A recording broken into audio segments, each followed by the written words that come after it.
할렐루야. 주일 예배 오신 성도님들 환영합니다. 이 시간 다 함께 찬양하심으로 예배로 나아가겠습니다.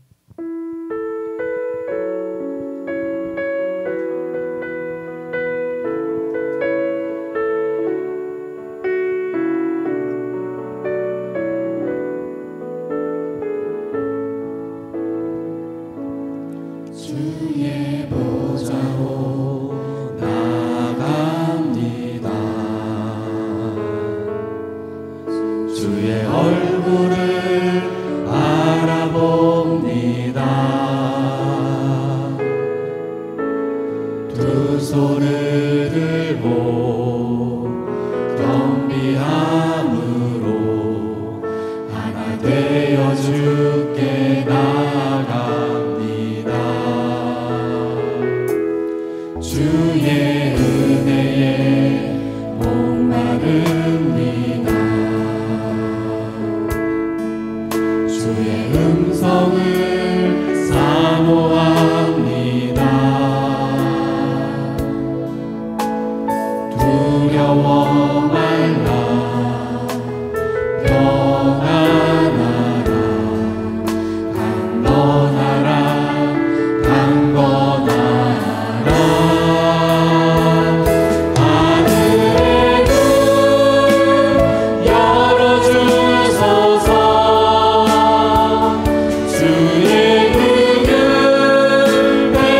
베푸시옵소서. 우리의 눈을 열어 주의 보좌와 그 영광을 보게 하소서. 주 얼굴 비춰주소서. 위로의 손으로 만져주소서. 우리로 주님을 간증하는 주인공 되어 주를 자랑케. 하늘의 문 열어주소서. 하늘의 문 열어주소서. 주의 능을 베푸시옵소서. 우리의 눈을 열어 주의 보좌와 그 영광을 보게 하소서. 주 얼굴 비춰주소서. 위로의 손으로 만져주소서. 우리로 주님을 간증하는 주인공 되어 주를 자랑케 하소서.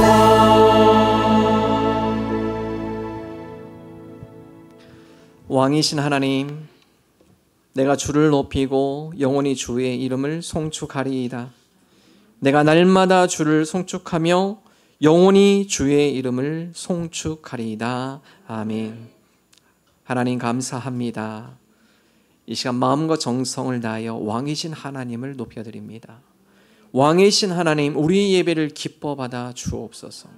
예배하는 각 심령 가운데 왕이신 하나님 좌정하여 주옵소서. 예수님의 이름으로 기도합니다. 아멘.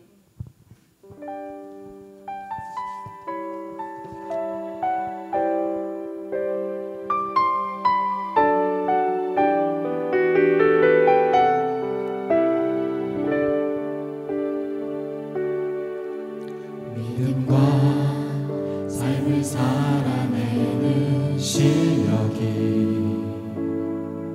너무나 다른 내 모습을 볼 때에 이 모습도 주가 살아가시가 자신 없는 내 모습 그저 주님 앞에 있네. 같은 자도 사랑하여 주시고 한 번도 나를 떠나지 않으셨네. 아픔 속에 주를 찾게 여긴 날 부짓지 않으시고 내 손 잡아주시네. 오직 주님 안에 두려움 없네. 고난을 통해 날 만드심을 믿네. 주님만이 내 모든 것 되시네. 주의 강한 손 날 붙드시네.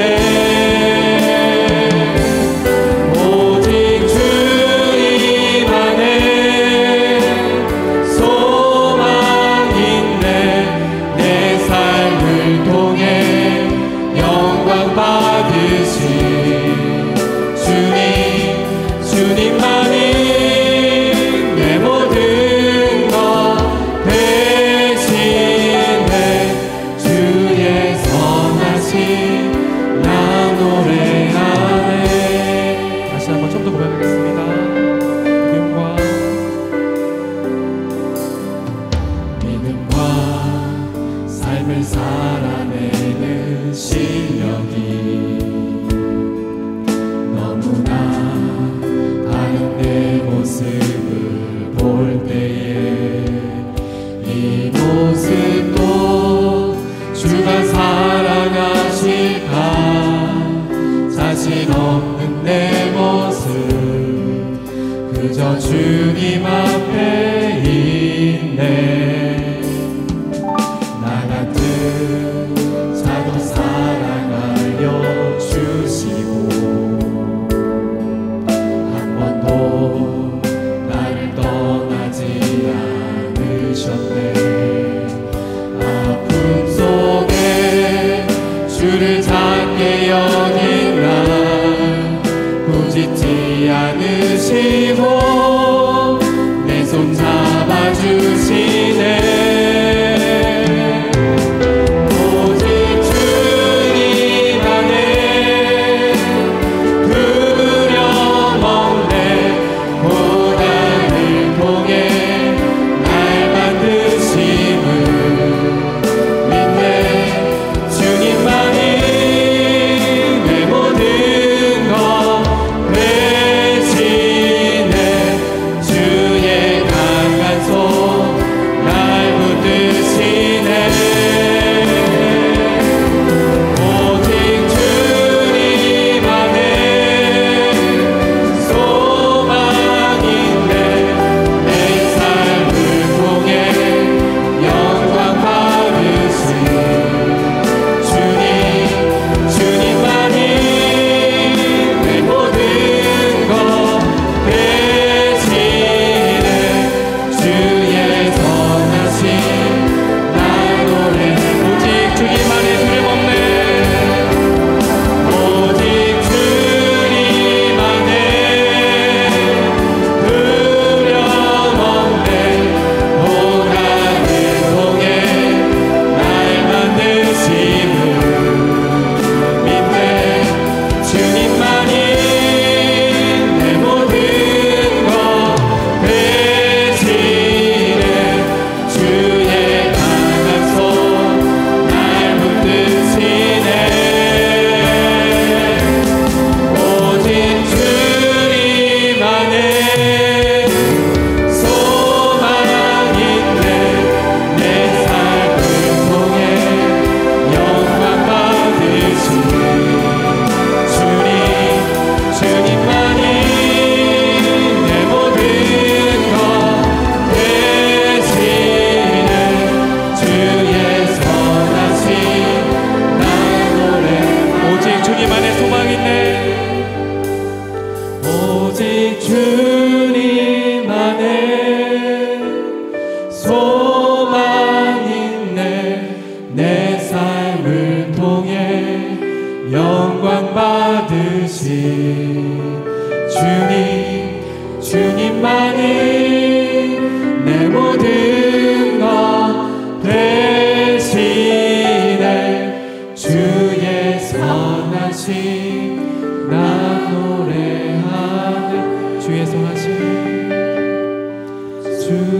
선하신 나 노래하네.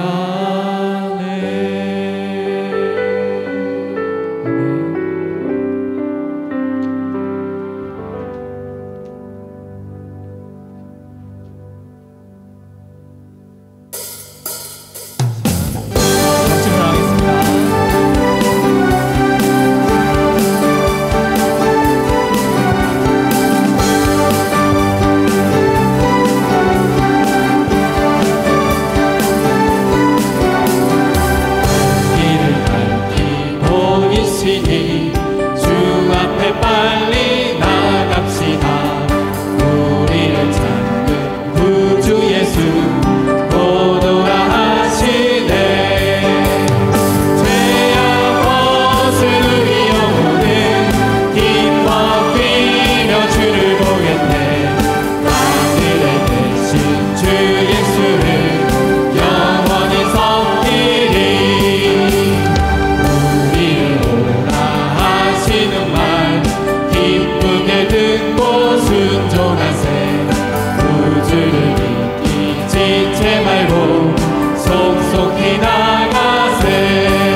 주님 뜻을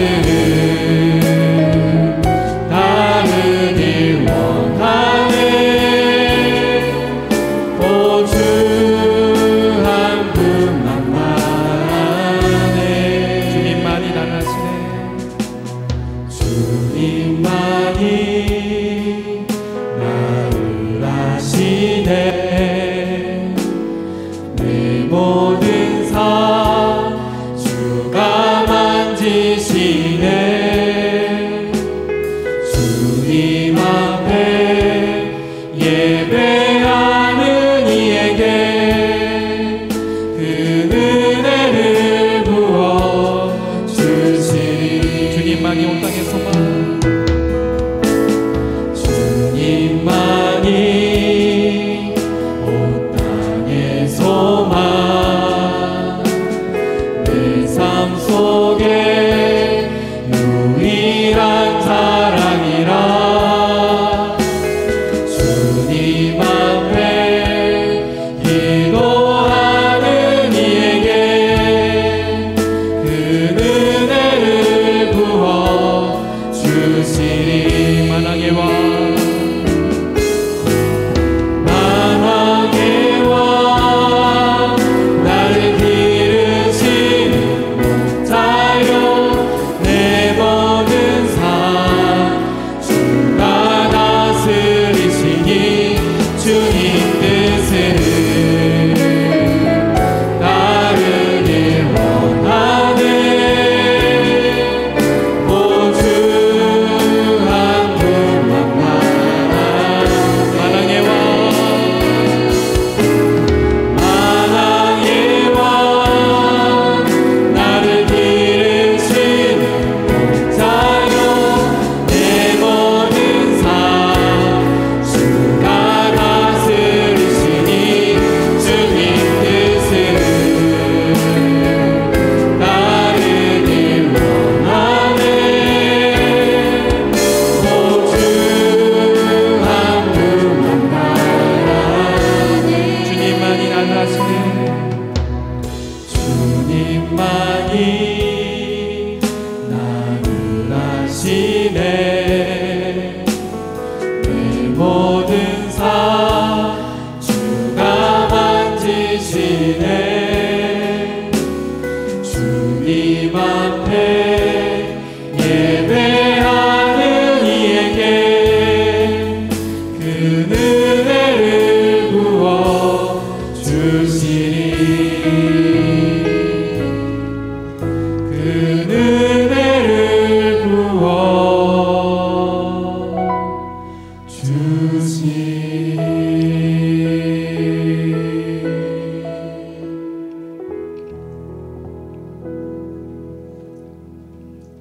나는 전능하신 아버지 하나님 천지의 창조주를 믿습니다. 나는 그의 유일하신 아들 우리 주 예수 그리스도를 믿습니다.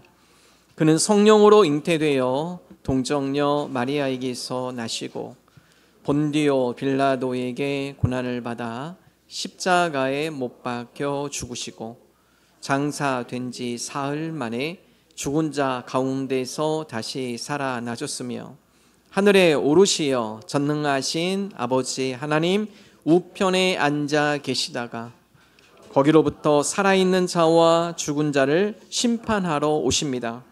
나는 성령을 믿으며 거룩한 공교회와 성도의 교제와 죄를 용서받는 것과 몸의 부활과 영생을 믿습니다. 아멘. 너희 만민들아 손바닥을 치고 즐거운 소리로 하나님께 외칠지어다. 지존하신 여호와는 두려우시고 온 땅에 큰 왕이 되심이로다. 여호와께서 만민을 우리에게 나라들을 우리 발 아래에 복종하게 하시며 우리를 위하여 기업을 택하시나니 곧 사랑하신 야곱의 영화로다. 하나님께서 즐거운 함성 중에 올라가시며 여호와께서 나팔 소리 중에 올라가시도다. 찬송하라 하나님을 찬송하라. 찬송하라 우리 왕을 찬송하라. 하나님은 온 땅의 왕이심이라 지혜의 시로 찬송할지어다. 하나님이 뭇 백성을 다스리시며 하나님이 그의 거룩한 보좌에 앉으셨도다. 문 나라의 고관들이 모임이여 아브라함의 하나님의 백성이 되도다. 세상의 모든 방패는 하나님의 것이며 그는 높임을 받으시리로다. 아멘. 합심으로 함께 기도합니다. 하나님, 나의 나라 나의 영광이 아닌 하나님의 나라와 하나님의 영광을 먼저 구하는 하나님의 백성 주의 자녀도 살아가게 하여 주옵소서. 특별히 11월 감사의 달입니다. 감사 캠페인과 또한 단일 기도를 통하여서 하나님의 은혜와 감사로 풍성한 11월이 되게 하여 주옵소서. 어려움을 당한 교우들이 있습니다. 건강, 가정, 직장, 사업, 물질 등 삶 가운데 어려움을 당한 이들 하나님 긍휼을 베풀어 주옵소서. 위로하여 주옵소서. 믿음으로 승리케 하여 주옵소서. 막힌 다음에 주님께서 길을 열어 주옵소서. 합심을 함께 기도합니다. 하나님 아버지 감사합니다. 하나님 주님의 나라와 주님의 영광을 위해 살아가는 하나님의 거룩한 자녀들이 되기를 원합니다. 하나님의 의와 하나님의 나라를 하나님 나라의 백성의 삶으로 살아갈 수 있도록 하나님 역사하여 주옵소서. 하나님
사랑과 은혜로 함께 하시는 하나님, 가을이 깊어가는 11월 첫 주일 거룩한 날 함께 모여 주님을 예배할 수 있음에 감사드립니다. 차가운 바람 속에서도 우리에게 따뜻한 마음을 주셔서 사랑과 감사로 서로를 품을 수 있게 하심에 감사합니다. 우리를 향한 하나님의 선하심과 사랑을 기억합니다. 지난주일 세종중앙교회에 장로, 권사, 안수집사, 귀한 일꾼을 세워주신 하나님께 감사와 영광을 올립니다. 하나님은 영원히 우리의 아버지가 되십니다. 하지만 많은 사랑과 은혜를 받았음에도 우리는 늘 하나님을 망각하고 세상을 따라가며 살아갔습니다. 작은 것에 감사하지 못하고 욕심과 욕망의 노예가 되어 살아갔던 날들이 많았습니다. 주여, 이 시간 저희 허물과 죄를 고백하오니 용서하여 주옵소서. 대한민국을 위하여 기도합니다. 나라를 이끌어가는 정치가들이 서로의 의견에 귀를 기울이며 상대의 의견을 존중하는 믿음의 길을 갖게 하여 주옵소서. 온갖 수단과 겉모술수로 자신들의 집단만을 위하여 말로만 정치하는 이정자에게 공의의 하나님이 있음을 알게 하고 국민에 의한 국민을 위한 정치가 되게 하여 주옵소서. 세종중앙교회 하나님이 주신 비전, 영혼 구원하여 제자 삼는 교회, 가정을 회복시키는 교회, 다음 세대를 세우는 교회, 지역과 세계를 선교하는 교회가 이루어지도록 복을 넘치게 하여 주옵소서. 우리 세종중앙교회가 하나 되어 겸손히 순종하며 복음을 전하는 사랑의 공동체로 세워지고 계속되는 중보기도로 하나님이 기뻐하시는 교회가 되어가는 것을 믿습니다. 교회를 섬기는 주의 종들에게 성령의 인도하심을 따라 성령께서 주시는 지혜와 지식과 능력으로 목회를 하도록 인도하여 주옵소서. 예배를 위해 헌신하는 손길을 축복해 주시고 선교사들이 가는 길마다 놀라운 하나님의 능력이 넘치게 하소서. 묵묵히 목장을 위해 수고하시는 목자, 부목자 그리고 예배를 돕는 많은 봉사자들마다 기쁨과 평안으로 응답해 주옵소서. 저희들은 많은 은혜와 감동을 체험하는 시간이 되게 하옵소서. 하나님께 간절히 간구하는 손길들이 있습니다. 육신의 질병과 물질로 인하여 고통받고 인간관계 및 믿음의 고난으로 시험받는 모든 성도들을 강한 손으로 잡아주셔서 이들의 기도와 간구가 하루속히 응답받고 회복되어지는 은총을 내려 주옵소서. 감사드리며 이 모든 말씀 우리 주 예수 그리스도 이름으로 기도드립니다. 아멘.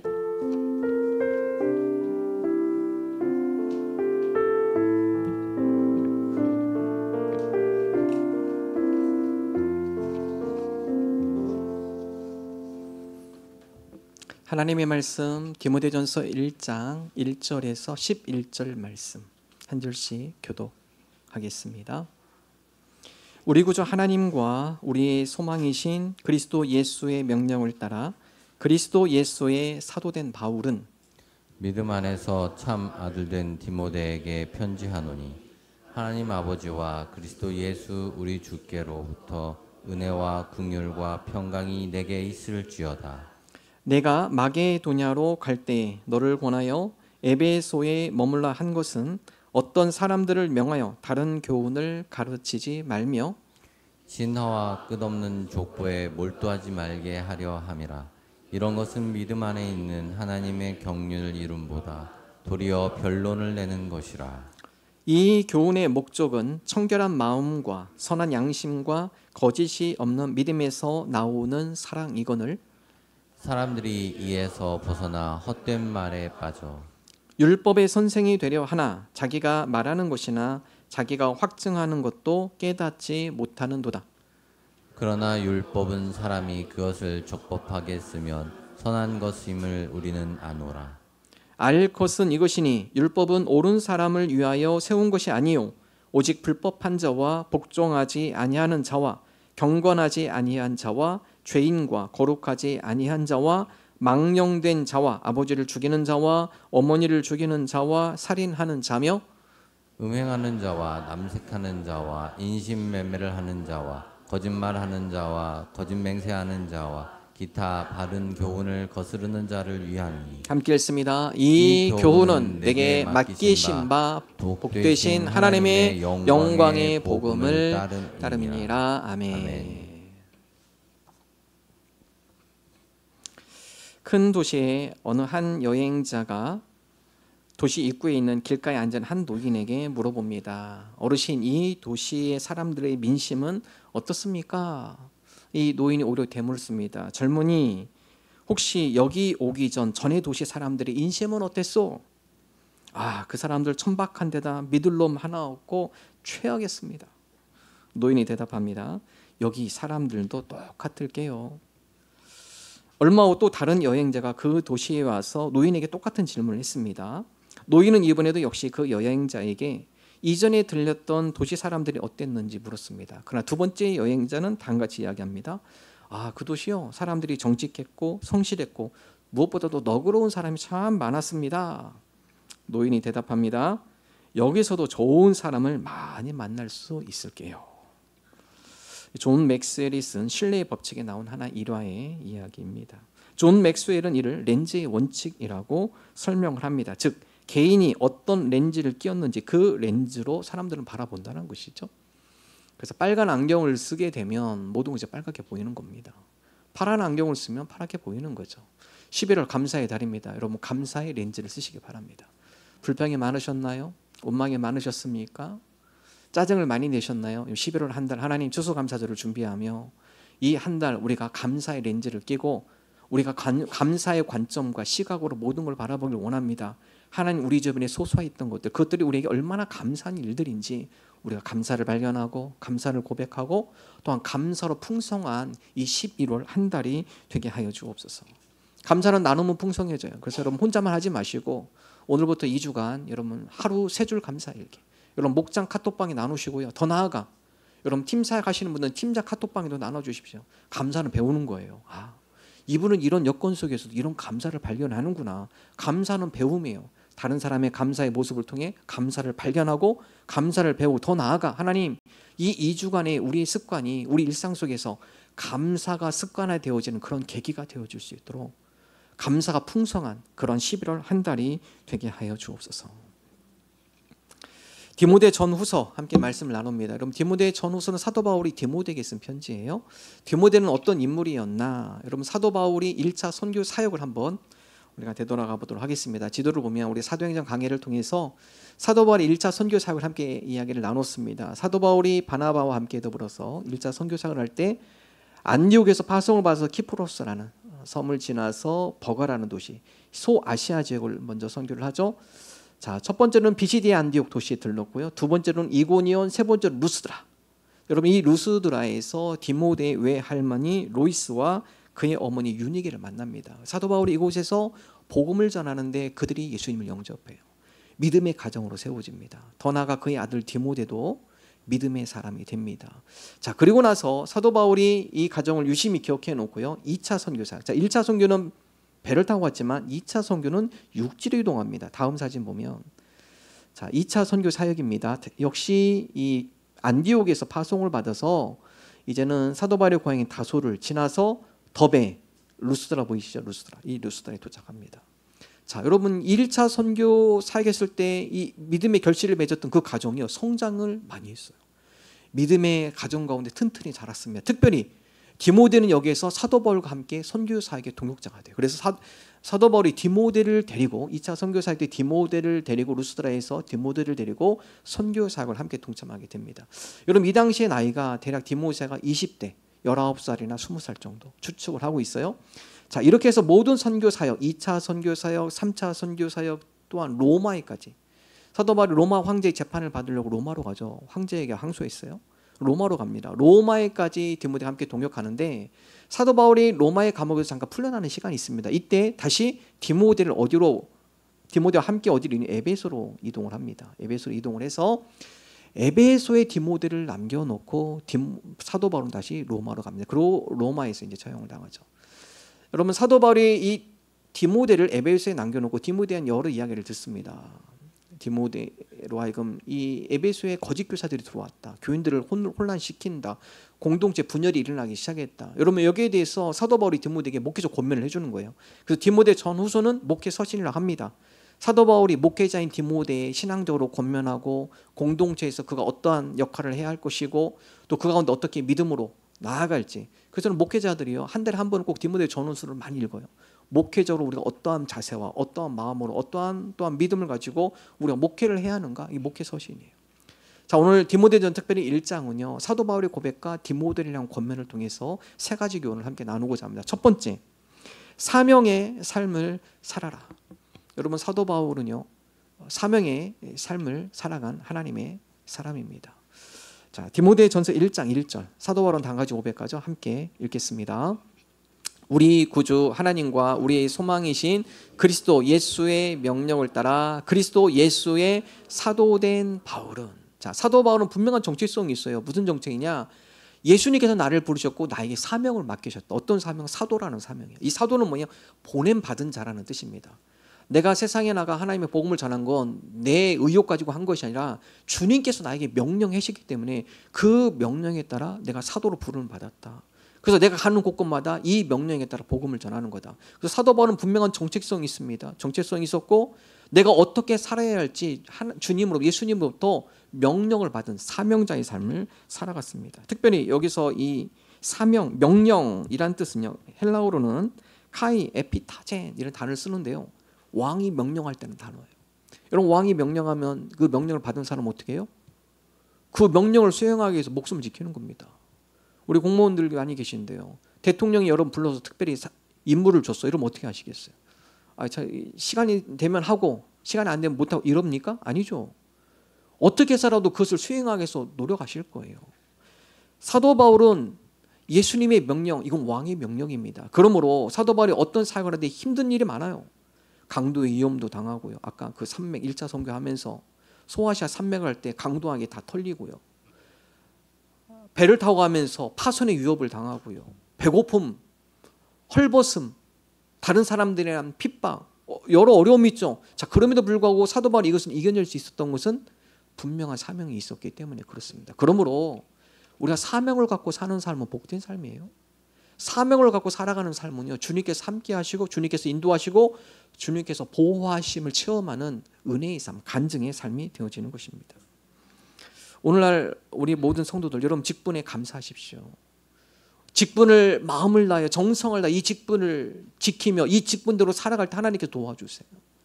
하나님께서 지혜를 주시고 하나님께서 힘을 주십니다. 하나님, 우리가 주님으로 맡은 직분, 또 주님의 명령을 받은 우리에게 주신 하나님의 사명, 그리스도인의 사명, 세상의 빛과 소금이 되시라는 주님의 사명, 힘들고 어렵지만 그러나 우리가 그 사명 붙들고 살아갈 때 주님께서 우리를 통해 역사하실 줄로 믿습니다.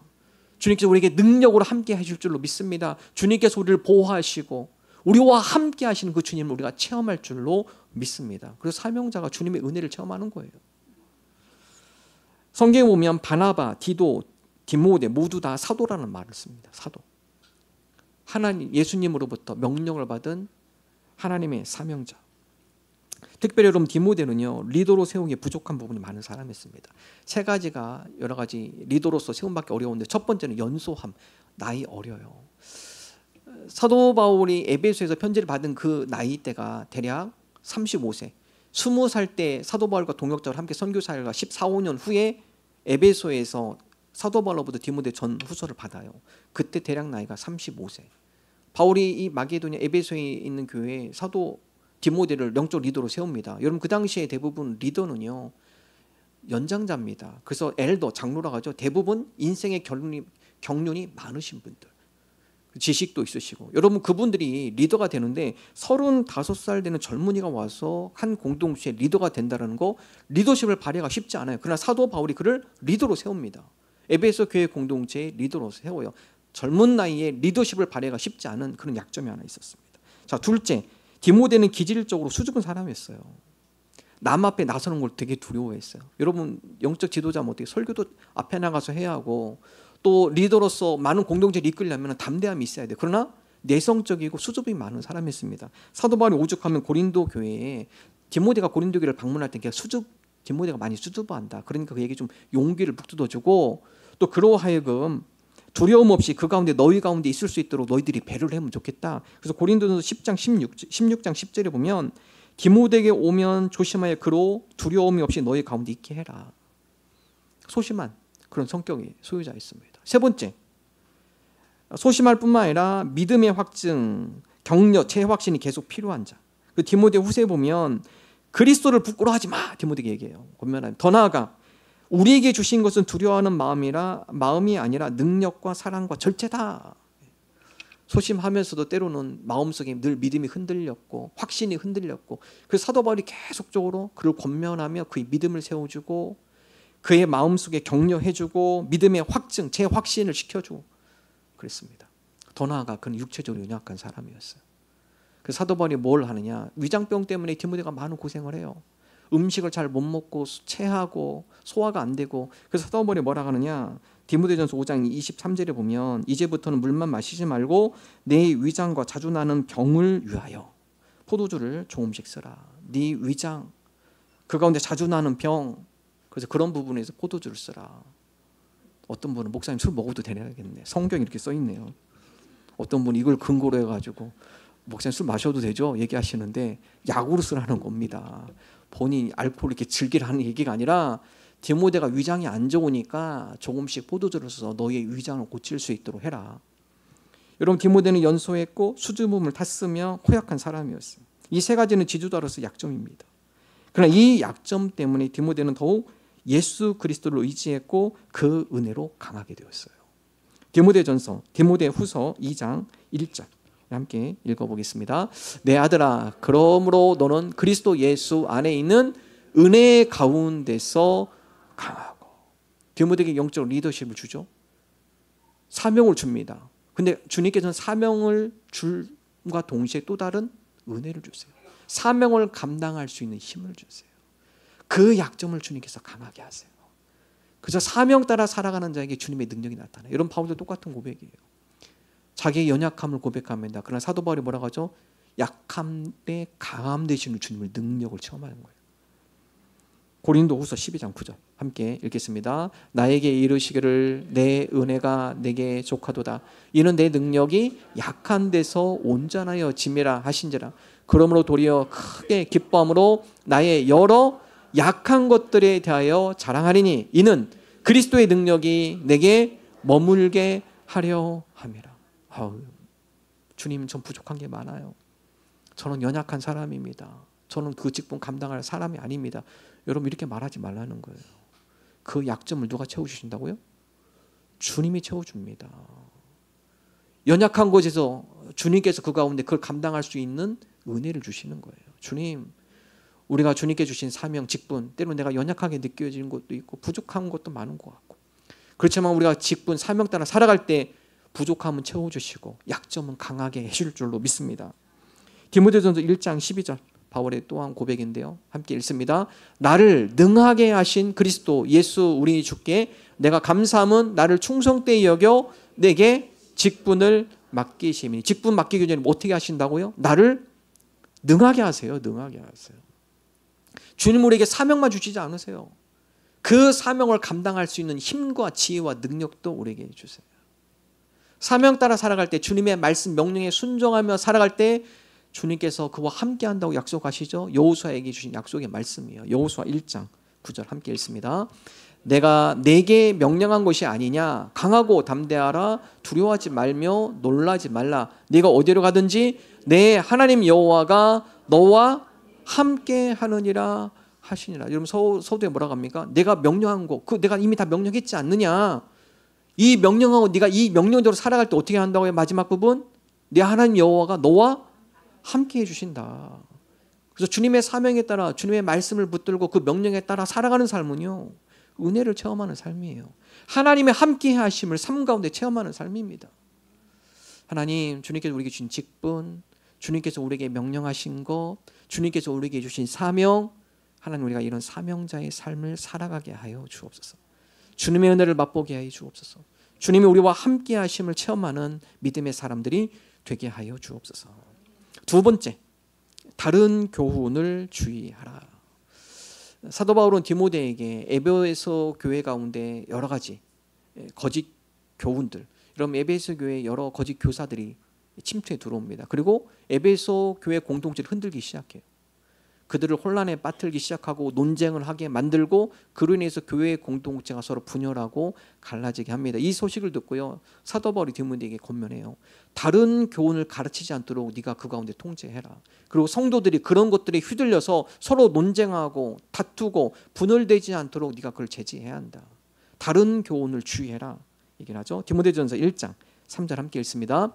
내가 마게도냐로 갈 때 너를 권하여 에베소에 머물라 한 것은 어떤 사람들을 명하여 다른 교훈을 가르치지 말며. 다른 교훈을 가르치는 무리들이 등장하고 에베소 교회 공동체를 흔듭니다. 자, 다른 교훈은 뭘까요? 신화와 족보에 대한 이야기가 나오는데요. 디모데전서 1장 4절 함께 읽습니다. 신화와 끝없는 족보에 몰두하지 말게 하려 함이라. 이런 것은 믿음 안에 있는 하나님의 경륜을 이름보다 도리어 변론을 내는 것이라.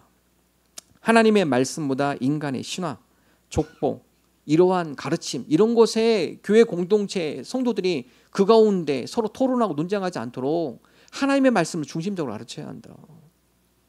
그 당시에 많은 사람들이 여러 신화를 들어요. 각 지역마다 있는 신화를 가지고 교회 공동체에서 그런 신화들을 퍼뜨리기 시작합니다. 그 당시에는 성경이 손에 있는 시대가 아니잖아요. 그러다 보니까 이런 신화에 사람들이 마음이 가요. 그러면서 그런 신화적인 이야기들 가운데 그들이 신뢰하게 되고, 그러면서 공동체가 서로 나눠지기 시작합니다. 신앙의 본질과 무관하게 쓸모없는 논쟁을 불러일으키며 오히려 교회의 분열과 혼란을 초래했어요. 자, 디모데전서 1장 4절 함께 읽습니다. 디모데전 1장 6절 함께 읽습니다. 사람들이 이에서 벗어나 헛된 말에 빠져. 거짓 교사들이 와서 신화나 족보 이야기들 하면서 그런 것들이 서로 이야기하다 보니까 그들이 헛된 말에 빠져 서로 논쟁하고 다투기 시작해요. 여러분, 교회는 우리가 하나님의 말씀을 묵상하고 은혜를 나누는 자리예요. 제가 교회에서 우리 성도들에게 부탁합니다. 세 가지 하지 말라고 제가 종종 여러분들에게 말씀드리죠. 첫 번째, 정치 얘기하지 마세요. 정치는 서로 생각이 틀려요. 가족들도 싸웁니다. 왜 그런 얘기를 해서 교회들 서로 성도들 가운데 마음을 불편하게 합니까? 하지 마십시오. 정치 이야기. 워낙 뉴스 많이 보고 그러다 보면 다 정치 그런 이야기를 듣다 보면 나도 모르게 나와요. 왜냐하면 머리에 자꾸 그런 생각이 도니까. 그러니까 교회는 하나님의 은혜를 나누는 공간이에요. 두 번째, 지역 감정 얘기하지 마. 지역 얘기. 특별히 세종시는요, 다양한 지역에서 모였어요. 그래서 다른 지역을 비하하는 얘기, 이거요, 다른 사람한테 상처입니다. 지역 감정 얘기 하지 마셔야 돼요. 세 번째, 돈거래 하지 마세요. 교회 와서 자꾸 돈거래, 여러분 돈 잃고 사람 다 잃습니다. 이 세 가지는 주의할 사항들입니다.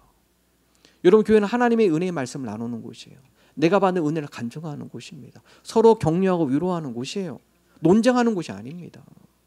자, 디모데전 1장 7절 함께 읽습니다. 율법의 선생이 되려 하나 자기가 말하는 것이나 자기가 확정하는 것도 깨닫지 못하는도다. 자, 거짓 교사들의 정체가 뭐였냐? 선생이 되고 싶었던 거예요. 율법이 선생이 되고 싶다. 그래서 그들은 율법을 가지고 뭔가 자기들이 이 에베소 초신자들보다 무엇인가 많이 알고 있는 듯이 얘기하면서 가르치려고 하고 그 위에 지도자의 위치에 서려고 하고 결국 뭡니까? 그들도 자기가 말하는 것을 모른다는 거예요. 그들의 여러 거짓 가르침, 다른 교리, 다른 교훈에 휘둘리지 않도록 디모데 네가 가서 잘 영적으로 지도해야 한다. 자기의 지식을 과시하며 율법의 잣대로 다른 사람들을 질책하고 책망하며 정죄했던 모습들, 결론적으로 자신을 추켜 세우려 했습니다. 하나님의 영광을 드러내지 못했습니다. 그 안에 갈등이 커지고 공동체가 분열되기 시작했고, 그래서 바울은 디모데를 통해 그들이 다른 교훈으로 성도들을 혼란시키지 못하도록 주의시키라고 권면했습니다. 여러분, 이거는 에베소 교회뿐만 아니에요. 사도 바울이 갈라디아 교회도 이런 문제가 있음을 지적해요. 갈라디아 교회, 여러분 사도 바울이 개척한 교회예요. 그 교회에도 사도 바울이 떠나니까 누가 등장하느냐? 거짓 교사들이 침투해 들어와요. 그래서 사도 바울이 전한 복음이 아니라 다른 복음을 전하기 시작합니다. 갈라디아서 1장 6절 함께 읽어보겠습니다. 그리스도의 은혜로 너희를 부르신 이를 이같이 속히 떠나 다른 복음을 따르는 것을 내가 이상하게 여기노라. 특별히 이 다른 복음을 전하는 자들이 누구냐? 율법주의자들. 두 번째는 영지주의자들이에요. 자, 사도 바울이 이 갈라디아 지역을 떠나니까 누가 들어오냐? 예루살렘에서 나름대로 율법을 잘 알고 있는 율법주의 기독교인들, 그들이 등장을 합니다. 그래서 갈라디아를 방문해요. 뭐라고 하느냐? 야, 사도 바울이 믿음으로 구원받는다 하는데 율법은 그렇지 않아. 행위야, 행위. 지금 성도들 가운데서도요, 행위로 나 구원받지 못해. 행위가 참 이게 보면 구원받지 못한 것 같다. 여러분, 이게 율법주의 사고입니다. 내 행위로 구원받을 사람 아무도 없어요. 우리의 구원은 믿음입니다. 믿음. 그래서 율법주의들 와서 갈라디아 교인들을 흔들어 놓는 거야. 야, 율법을 잘 지켜야 하고 할례를 받아야 돼. 절기 잘 지켜. 그렇지 않으면 너 구원 못 받는다. 사도 바울은 마음의 할례가 중요하지 외적인 할례가 중요하지 않다. 그러니까 율법주의자는 자꾸 초신자들을 흔들어 놔요. 우리는 예수님이 동시대 사람들, 우리가 예수님의 가르침을 우리가 직강으로 들은 사람들이야. 사도 바울이 말이 아니라 우리 말이 맞아. 자, 더 나아가 영지주의들이 또 등장합니다. 영지주의는요, 기독교, 유대교, 그리스 철학을 혼합한, 종교와 사상을 혼합하여 가르치기 시작해요. 영과 육을 분리해요. 육은 더러운 거, 영은 정결한 거. 그래서 예수님의 성 육신도 그들은 인정하지 않습니다. 구원은 믿음의 일사가 아니라 특별한 지식, 그래서 영지예요. 야, 네가 구원받는 건 어떤 큰 깨달음이 있어야 네가 구원받는 거야. 여러분, 요즘 이 시대도 그런 거 많이 하죠. 뭔가 자꾸 도를 터득해야 내가 구원받을 것 같고, 그렇지 않아요. 구원은 어떤 특별한 지식을 내가 깨달아 있는 것이 아니라 믿음이에요. 믿음. 믿음으로 구원받음을 성경 우리에게 말씀해주고 있어요. 대부분 이단들이 이거 영지주의 사상을 주로 따라옵니다. 그래서 뭔가 특별한 깨달음이 있어야 되는 건데 나중에 이 영지가 누가 되냐? 교주가 돼요. 교주가. 그걸 교주로 바꿔버립니다. 오늘날 이 시대가 그렇습니다. 여러분, 얼마나 다른 교훈이 많아요. 기독교, 이 성경 말씀에 위배되는 것들, 성경 말씀 이 진리에 도전하는 것들, 특별히 포스트 모던 시즘이 그렇습니다. 포스트 모더니즘은 객관적이고 절대적인 진리가 존재한다고 믿지 않습니다. 진리는 항상 관점에 따라 상대적이라고 주장해요. 이게 포스트 모더니즘의 특징입니다. 여러분, 이 미국의 통계인데요. 그래프 한번 보시면요. 여러분, 미국 성인의 성소수자 인식, 성소수자라는 것은 뭐 레즈비언, 뭐 게이, 뭐 이게 동성애라 하죠. 그 다음에 뭐 트랜스젠더, 지금은 이제 양성애자도 나오고 있어요. 자, 여러분 2013년에 미국의 전체 성소수자 비율이 대략 한 3.6%였습니다. 2013년. 자, 10년 후에 다시 조사해 보니까 어떻게 됐습니까? 줄어들었나요? 증가했나요? 증가 7.6%, 거의 2배 증가했거든요. 자, 여러분 이거는요. 기독교의 진리가 외쳐지지 않으면 기독교가 점점 쇠퇴할수록 뭐가 증가하느냐? 포스트 모더니즘 가운데 진리가 점점 힘을 잃기 시작하면 자기들의 인권, 이게 점점 늘어나는 거죠. 유럽도 마찬가지예요. 여러분, 교회가 점점 줄어들고 기독교인들이 줄어들면 이런 비율은 더 늘어나기 마련입니다. 2023년 작년이에요. 작년 통계인데, 자, 이 7.6% 가운데 다음 도표 보시면요. 자, 7.6% 가운데 레즈비언, 게이, 뭐 양성애자, 트랜스젠더, 이 세대별 TGBTQ라는 게 이 성소수자를 의미하는 건데요. 이 비율이에요. 2023년 조사를 해보니까 이게 이제 나이가 많으신 분들이고 제 세대는 20대들입니다. 20대. 자, 이 성소수자 어디가 많습니까? Z세대가 많아요. 나름대로 이 시대는 기독교에 바탕이 둔 세대이지만 이 세대는 어때요? 젊은이들 20대들 대부분 기독교 안 믿습니다. 그냥 포스트 모더니즘, 너도 맞고 나도 맞아. 내가 이러면 이런 거야. 어떤 절대적 진리 이 기준이 아니라 바뀌는 거예요. 상황에 따라 바뀔 수 있다는 거예요. 여러분, 이 통계는요. 28%라는 것은 20대 중에 미국에 10명 중에 3명은 자기가 성소수자라고 생각해요. 근데 여러분, 이게 앞으로 어떻게 될까? 점점 가면 이 숫자는요 더 늘어납니다. 진리를 선포하지 않고 진리를 가르치지 않으면요 이 숫자는 영향을 받게 돼 있습니다. 계속 늘어날 거예요. 늘어날 겁니다. 성 정체성에 대해서 제대로 가르치지 않으면 어렸을 때부터 혼동해요. 혼동합니다. 내가 남자인가? 난 남자로 태어났는데 여자인 것 같기도 해. 어렸을 때부터 그걸 교육시키는 거예요. 그걸 열어놔요. 넌 남자, 여자, 하나님은 남자와 여자를 창조하셨고 너는 남자의 정체성이야. 이걸 가르치지 못하게 하면 법적으로 묻거나 그러면 어렸을 때 아이들이 정체성, 성 정체성이 혼동이 돼요. 혼동이 됩니다. 그래서 앞으로 시대가 가면 갈수록 어떻게 되냐? 이 비율은 더 늘어나요. 더 늘어날 겁니다. 지금 28%지만 나중에 하면 40%, 50%까지 늘어나. 이건 뭐냐? 영향입니다. 영향. 계속 영향을 주는 거예요. 그런 영향을. 진리를 가르치지 않으면 그래요. 오늘 한 목사님이 이런 얘기를 합니다.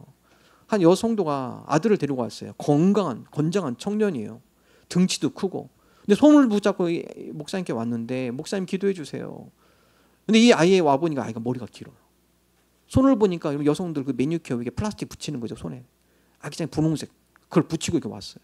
이 아이도 엉엉 울어요. 목사님, 저는 제 성 정체성을 제가 모르겠어요. 건강한 청년인데 머리는 길고 이 여성하는 매니큐어를 들고 왔는데 그 엄마의 마음이 얼마나 아플까요? 그래도 얘는 다행이에요. 그 가운데 이 문제를 기도함으로 목사님께 아뢰며 하나님, 목사님 날 기도해 주세요. 들어보니까 이 아이가 어렸을 때 호기심을 가졌습니다. 내가 남자이지만 여성에 대한 그런 관심, 호기심, 흥미, 더 나아가서 더 결정적인 거는요. 지금 미국도 마찬가지지만 유명한 연예인들이 이런 걸 막 SNS에 공포해버려요. 그럼 그를 따르던 무리들도 저 사람은 그래? 그럼 나도 혹시 그런 성향이 있지는 않을까? 그러면서 점점 더 흉내내기 시작하고 관심을 갖게 되고요. 그러다 보면 영향을 받게 됩니다. 여러분, 진리가 바로 세워지지 않으면, 진리가 확립되지 않으면요 얼마든지 치우칠 수 있어요. 특별히 포스트 모더니즘 이 시대는 더 심각합니다. 하나님, 우리가 이 시대 가운데 우리가 분명한 하나님의 진리를 세우고 그 진리 가운데 바로 세워지는 주의 자녀들이 되게 하여 주옵소서. 어느 권사님이 대학생 아들과 함께 소파에 나라에 앉아서 TV를 보고 있었습니다. TV를 보고 있는데 거기에 다음 같은 프로그램이 있었어요. 금수저와 흙수저에 대한 이야기가 나왔어요. 금수저 아시죠? 금수저, 부모님이 부유해서 부모 때는 물론이고 자신이 앞으로 살아가는데도 금전적 불편함이 없는, 그래서 얘는 금수저. 반대로 흙수저는 뭡니까? 부모님이 넉넉지가 않아요. 그래서 나는 흙수저. 이제 그런 내용의 이제 프로그램이 쭉 방영이 됐습니다. 이 권사님이 TV를 보다가 끝날 때쯤에 아들한테 그랬대요. 아들, 우리 아들은 금수저는 안 될 것 같고, 그 동수저는 되지겠지? 넌 동수저도 되니? 물어봤다고 합니다. 근데 아들이 대뜸 어머니 어깨를 딱 감싸면서 이렇게 대답했다고 합니다. 권사님 정신 차리세요. 저는 지저스 스푼입니다. 저는 예수님 스푼입니다. 예수님 수저예요. 권사님 믿음을 가지신 분이 지금 이분법적으로 나누는 금수저, 흑수저 가지고 거기에 혼역돼 가지고 내 아들은 금수저인가 흑수저인가 도대체 무슨 관점으로 살아가고 계세요? 어머니 저는 지저스 스푼이에요. 하나님의 자녀예요. 저는 금수저도 아니고 흑수저도 나를 낳으신 부모님 그분이 돈이 많다고 해서 내가 좋아하고 돈이 없다고 해서 내가 그것 때문에 불만을 품고 저 그런 사람 아니에요. 저는 하나님의 자녀. 제가 그거에 대해 원망하지 않습니다. 늘 나와 함께 하시는 하나님을 의지하며 저는 주님의 은혜 가운데 살아가는 하나님의 자녀입니다. 권사님이 이 이야기를 들으면서 한바탕 웃음이 났지만 한편으로 너무 감사했던 아들이 이 시대의 세대관에서 분명한 진리를 갖고 있구나.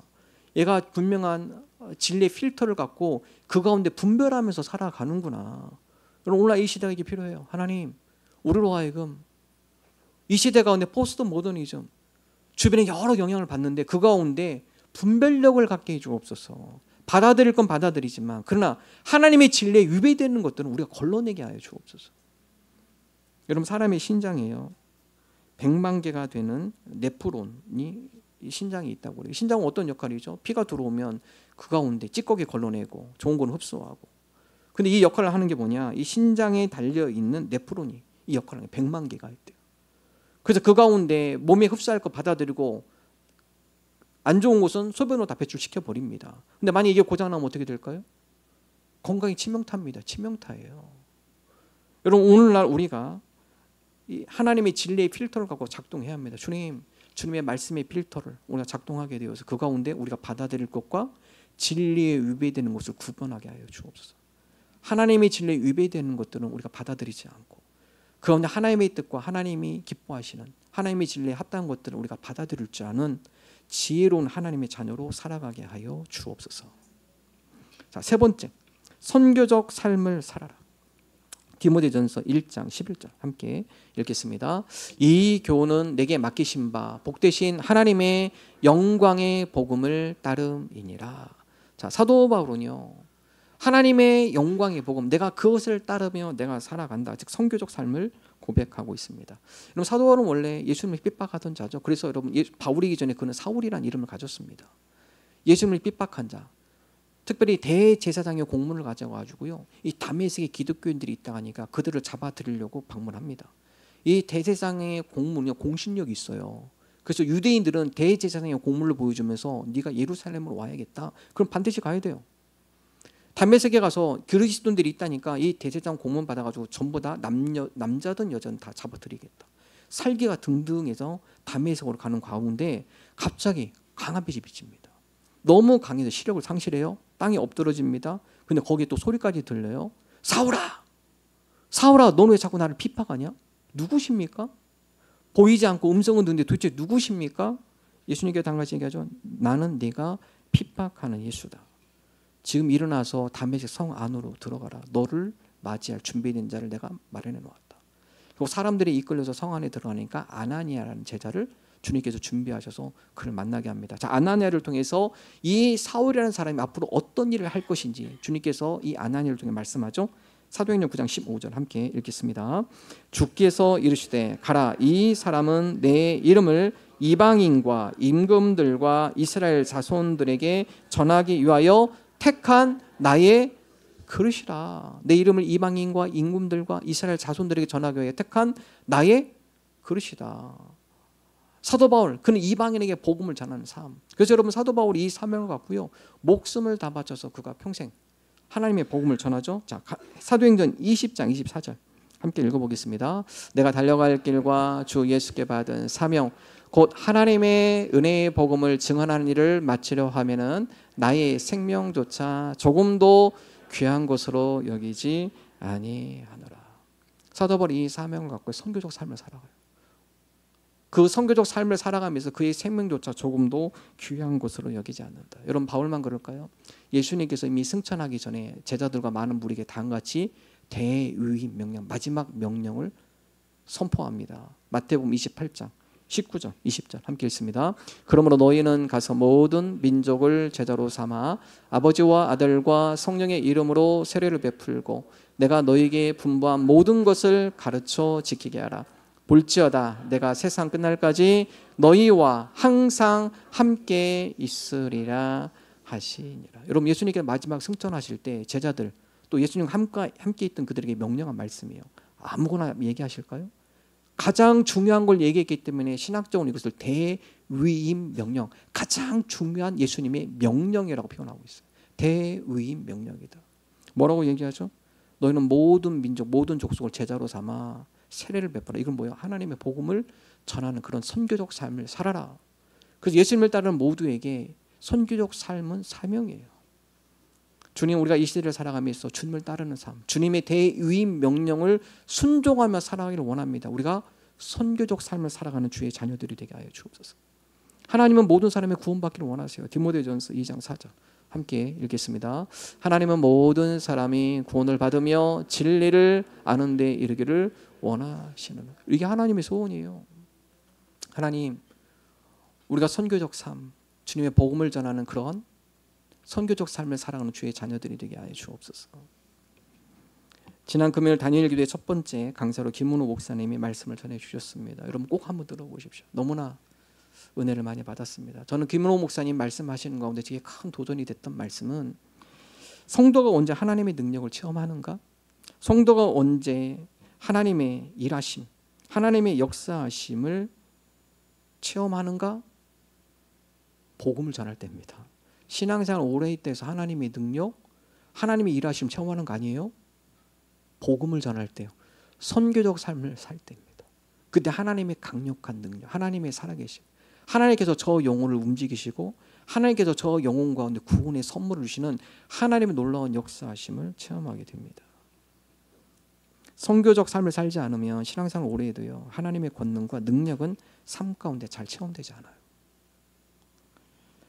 우리가 지난 코로나 3년 동안 참 전도하기가 쉽지 않았어요. 선교하기가, 지역 선교가 쉽지 않았습니다. 쓰레기 봉투에서 뭐 전도지 돌리면 손을 칩니다. 또 그 당시에 행정 당국에서 또 접촉하지 말아라. 그 3년 동안 교회가요 힘들었습니다. 여러분, 교회가 영혼 구원에 힘쓰지 않으면, 전도와 선교적 사역에 힘쓰지 않으면 교회는 화석화됩니다. 여러분의 교회가 어떤 교회 모양은 다 있어요. 텅 빕니다. 교회가 화석화됩니다. 생명력이 없어요. 생기가 없습니다. 하나님의 능력이, 성도의 삶 가운데 하나님의 은혜와 능력을 체험하지 못해요. 왜 그렇죠? 복음을 전하지 않고 선교적 삶을 살지 않으면 그래요. 화석화돼요.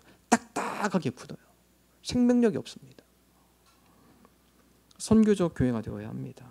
선교적 삶을 사는 성도가 되어야 돼요. 그래야 우리 삶 가운데 하나님의 일하심, 하나님의 역사하심, 하나님의 능력을 체험할 수 있습니다. 지난 10월 9일 박종호 장로 수요일 쉬는 날이었지만 우리가 박종호 장로 콘서트 했습니다. 제가 12년 있으면서요, 세종중앙에 같이 목회하면서 그날 외부에서 온 교인들이 가장 많았습니다. 제가 못 보던 분들이 가장 많았어요. 그때 오신 분이 3분의 1은 외부에서 오신 분들이더라고요. 보니까 물론 그분들은 다른 교회 다니다 오신 분도 계시고, 잠깐 이 지역에 살아서, 혹은 신앙생활 하다 좀 쉬셨던 분도 계시고, 더 나아가 주변에 신앙생활 하지 않지만 친구들 초청해서 오신 분도 꽤 있더라고요. 여러분, 교회는 그런 행사를 많이 해야 돼요. 우리끼리 하는 행사, 우리만 여기서 은혜 받고, 여러분 얼마나 많은 에너지가 들어가고 준비가 들어가고 예산이 들어가고, 근데 우리끼리만 하기는 너무 아깝잖아요. 무엇보다도 교회는 자꾸 세상을 향해, 이웃을 향해야 돼요. 여러분, 내년에 목회 계획이 그런 쪽으로 나갈 겁니다. 하나님, 우리 교회가 이웃과 함께하는 교회, 이웃에게 열려있는 교회, 이웃들을 초청하며 그들을 축복하는 교회, 복음의 기쁨을 함께 나누는 하나님이 그러한 교회, 선교적 교회가 되게 하여 주옵소서. 부호만이 아니라 우리가 그러한 사람들을 초청하고, 또 그런 사람들이 관심을 갖고, 또 그런 사람들과 함께하는 그런 교회가 되게 하여 주옵소서. 첫 번째로 12월 20일 성탄절입니다. 수요일이에요. 쉬는 날이에요. 여러분, 성탄절은 초청하기 너무나 좋은 날이에요. 우리 칸타타 준비하시는 매주 토요일마다 와서 연습하세요. 우리만 듣기에 너무나 아깝습니다. 아마 칸타타 단원 중에서 가족들 중에 안 믿는 분도 계실 거고 친구분들도 계실 거죠. 그렇게 열심히 토요일마다 뭐 연습하는데 그냥 여기 있는 우리만 듣기에는 너무 그렇잖아요. 그날 초청하세요. 야, 1년에 한 번은 교회 와야지 않겠냐? 성탄절인데 그래도 여러분 안 믿는 여러분의 가족 있다면, 혹은 직장 동료가 있다면, 혹은 여러분 자녀들의 친구들이 있다면, 친구의 부모가 있다면 초청하십시오. 초청하십시오. 함께 초청해서 같이 찬양하고, 우리 솔라피 준비하신데 마지막 곡 축복성 하나 해주세요. 우리 문집사님. 예. 그래서 마지막에는 우리 솔라피데가 여기 새로 오신 분들 화 안 넣으셔도 됩니다. 그냥 감사해요 이 찬양 하시면 돼요. 그냥 축복하고 그들을 격려하고 그들에게 우리의 사랑을 함께 나누면 좋겠습니다. 우리 행사로 끝나지 않았으면 좋겠어요. 하나님, 우리가 이웃과 함께하는 교회 되기를 원합니다. 우리가 주님의 이 사랑과 은혜를 함께 전하는 교회가 되기를 원합니다. 우리가 선교적 교회가 되기를 원합니다. 우리 유치부 아동부에서는 이 복음 버블쇼라고 이 비눗방울 이 쇼를 했습니다. 이분이 선교사님 자녀, 목사님 자녀인데요. 이분 어떻게 연결이 돼가지고 비눗방울로 복음쇼를 해요. 근데 이 피드백을 들어보니까 유치부 아이들이 그렇게 좋아했대요. 저학년 때 아빠, 엄마, 나 비눗방울 속에 들어가 있었어. 뭐 이 얘기를 얼마나 하든지 아이들이 너무 좋아했다라는 거예요. 제 일부배 때 그랬어요. 내년에 한번 더 하라고. 근데 내년은 공원에서 큰 데서 좀 하라고. 강당을 빌리든지. 그래서 좀 친구들 초청해라. 같이 해서 우리끼리 하는 것보다 이번에 한번 해봤으니까 반응이 좋고 애들도 관심 많으니까 좀 큰 강당 아니면 공원에 가가지고 친구들 한 달 전에 미리 초청장 해서 그들과 함께 이 기쁨을 나누고 이 은혜를 나누고 얼마나 좋아요? 아동부는 이 어린이 주일에 어린이 뷔페를 합니다. 그래서 아이들이 너무나 좋아했다 하더라고요. 그래서 내년에는 음식을 좀 업그레이드 시키세요. 한 달 전부터 이 뷔페 티켓을 좀 뿌리세요. 뿌려서 아이들도 같이 와서 떡볶이도 먹고 또 피자도 먹고 치킨도 같이 나누고 함께 이웃에 열려있는 행사, 이웃과 함께하는 행사, 그들에게도 이 기쁨을 함께 나누는 그런 선교적 교회, 또 선교적인 우리 성도, 하나님 그러한 삶을 살아가는 주의 백성들이 되게 하여 주옵소서. 이러한 믿음 나가는 우리 모두 되기를 주님의 이름으로 축원합니다. 함께 찬양하겠습니다.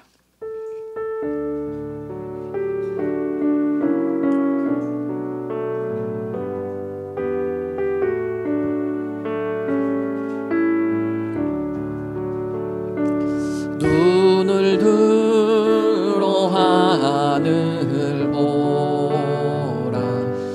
어지러운 세상 중에 곳곳마다 상한 영의 탄식 소리 들려온다.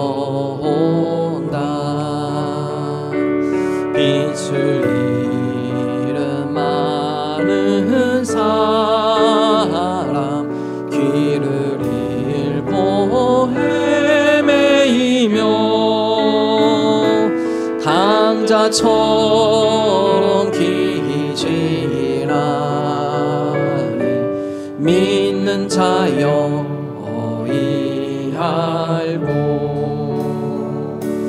눈을 들어 하늘 보라. 어두워진 세상 중에 외치는 자 많고 많은 생명수는 말라서라. 죄를 계속하신 주님 선한 일꾼 찾으시라.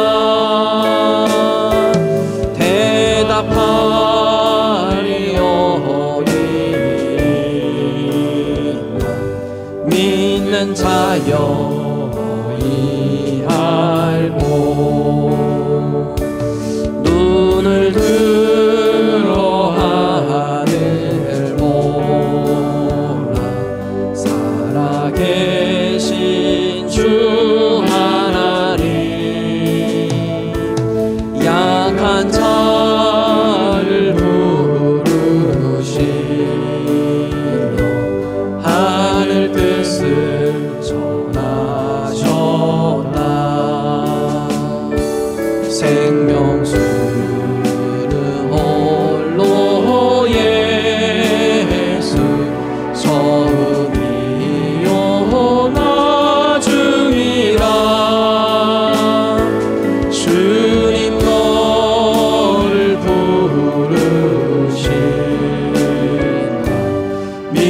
믿는 자 영원히 알고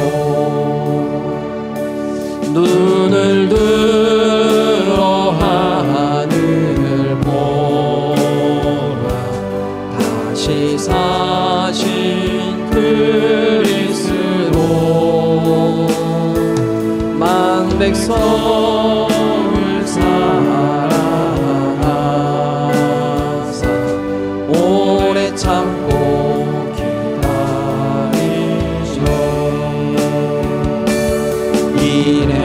인내하신 우리 구주 위에 심판하시는 날 복 가까이 임하는데 믿는 자 영원히 알고. 하나님, 우리가 사명자 되기를 원합니다. 주님께서 명하신 명령들 우리가 그 명령 붙들고 그 직분 붙들고 사명자의 삶 살아가게 하여 주옵소서. 주님께서 우리와 함께 하시고 연약하고 부족한 것들 채워주실 줄로 믿습니다. 하나님, 이 시대 가운데 하나님의 말씀 진리의 필터가 작동되게 하시사 하나님이 싫어하는 것 또 하나님이 원치 않는 것 우리가 받아들이지 않고 또 하나님이 좋아하시고 기뻐하시는 것 우리가 기쁨으로 받는 분별력을 갖는 하나님의 백성으로 살아가게 하여 주옵소서. 하나님, 우리가 선교적 삶을 살아가기를 원합니다. 주님께서 우리에게 명령하신 사명, 주님의 복음을 전하고 주님의 사랑을 함께 나누며 이웃을 초청하고 이웃과 함께하는 그런 교회 되게 하여 주옵소서. 또한 그러한 선교적 삶을 살아가는 주의 자녀들 백성들 되게 하여 주옵소서. 그런데 하나님의 살아계심과 영혼을 변화시키시고 영혼을 구원하시고 그 영혼 가운데 역사하시는 놀라우신 하나님의 살아계심을 체험하고 확인하는 그런 증인들이 되게 하여 주옵소서. 주님 앞에 나올 때 마음과 정성을 담아 예물을 올려드립니다. 하나님, 우리의 마음을 기뻐 받아주시고 이 예물이 하나님의 영광에 쓰여지는 거룩한 예물 되게 하여 주옵소서. 이제는 우리 주 예수 그리스도의 은혜와 하나님 아버지의 사랑하심과 성령님의 감화감동 역사하심이 주님의 대위임 명령을 받들어 선교적 삶을 살아가기를 소망하는 세종중앙교회와 성도들 위해 영원토록 함께 하시기를 간절히 축원하옵나이다. 아멘.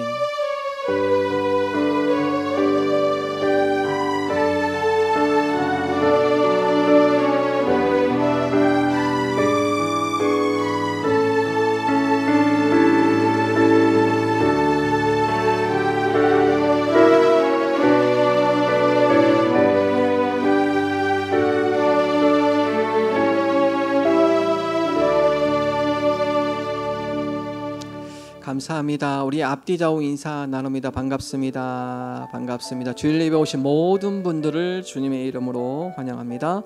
다가가 준비되어 있습니다. 함께 교제하시고 가면 좋겠습니다. 등록을 원하시는 분 등록카드 작성하셔서 헌금함에 넣어주시면 되겠습니다. 단일 기도회가 11월 1일부터 21일까지 21일간 진행이 됩니다. 월요일부터 금요일까지는 우리가 교회 예배실에서 진행을 같이 하고요. 우리 주말 토요일과 주일은 여러분 각 개인정으로 참여하시면 되겠습니다. 가능하면 단일 교대에 들으시는 분들은 평일에 좀 교회에 같이 오시면 좋을 것 같아요. 같이 찬양하고 기도하고 그리고 예배실에서 하는 것이 더 은혜가 틀려요. 그래서 같이 찬양하고 기도하고 같이 또 간증 듣고 그런 은혜의 시간 되면 좋겠습니다. 11월 한 달 우리가 감사의 달입니다. 우리 계속 연례적으로 해오는 건데요. 하루 세 줄 감사일기 오늘부터 2주간 17일까지 2주간 여러분 목장 카톡방에 감사일기 나눠주시고요. 여러분 한 번 더 하겠습니다. 목장뿐만 아니라 팀 사역방 여러분 감사는 배우는 거거든요. 그래서 목장뿐만 아니라 팀 사역에 소속되신 분들은 팀장 카톡방에도 올려주셔서 감사가 좀 다양하고 풍요로우면 좋겠어요. 그래서 여러분 2주간은 여러분 감사의 안경을 쓰시고 우리 주변에 얼마나 감사한 일들이 많은지 감사를 발견하고 감사로 채워지는 그런 풍성한 한 달이 되면 좋겠습니다. 추수감사주일 17일 창립 12주년 예배와 함께 드립니다. 올해 각 가정의 감사 고백 추수감사절 여러분 헌금할 때는 뒤에다가 올 한 해 하나님께서 우리 가정 혹은 우리에게 베풀어 주신 감사의 제목들 기록하셔가지고 정성스럽고 하나님 앞에 예물 드리면 좋겠습니다. 솔라피데 감사 찬양이 있고요. 목장 과일 나눔이 있습니다. 이런 목장별로도 조금씩 과일을 준비하셔서 제단 장식 후에 목장별로 함께 나누도록 하겠습니다. 우리 세례견신례 주보 광고 참고하시고요. 장로교육 당회 주보 광고 참고하시고요. 다음 주에는 성창례 예배가 있습니다.